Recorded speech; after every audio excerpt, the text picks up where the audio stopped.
Hi guys, this is Eric with SWS Rifles. We've got the Henry Supreme. This is a really cool lever action rifle that is using AR-15 components. So you're able to run factory AR-15 magazines. It's using an M4 barrel extension in the barrel itself, and it's using AR-15 bolt heads. So we have this chambered in 300 blackout. We've made this in 5.56, 338 ARC, 6.5 Grendel, a few other calibers. It's going to be a really neat ranch rifle, I think. Our integral setup fits in it easily. It mounts well. It looks really nice. It's lightweight.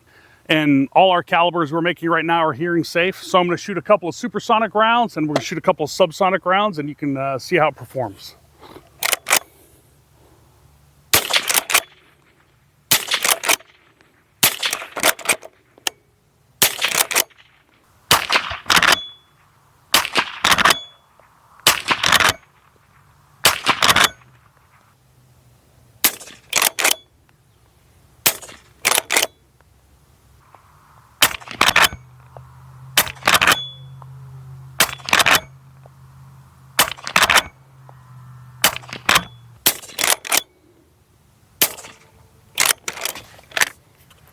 Very cool little rifle.